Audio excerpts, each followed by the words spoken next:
শনিবার ধর্মনগর মহকুমাধীন রানীবাড়ি গ্রাম পঞ্চায়েত এলাকায় অভিযান চালায় বনকর্মীরা। তাদের এই ঝটিকা অভিযানে উদ্ধার করা হয়েছে বিপুল পরিমাণ চোরাই সেগুন কাঠ, কিন্তু কাঠ মাফিয়াকে ধরতে পারেনি বন কর্মকর্তারা।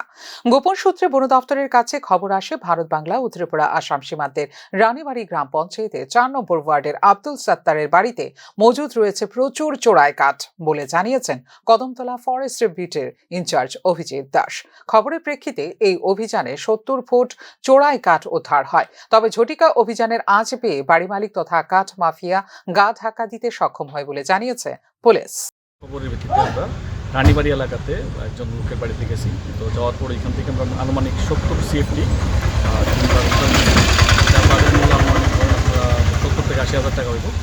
তো ওইটা তারপর ধরার পর সিজ করার পর এখানে আমরা জব করেছি। মালগুলো যে মালিক আছে, আমরা প্রাথমিক যে ইনভেস্টিগেশনে পাইছি তার নাম আব্দুল সত্তার। তো ওনার বাড়ি থেকে আমরা সিজ করছি। স্যার, কাউকে কি আটক করতে পেরেছেন? না, অ্যাকচুয়ালি বাড়িতে আসলেন না উনি, তো আমরা আটক করা গেছে না।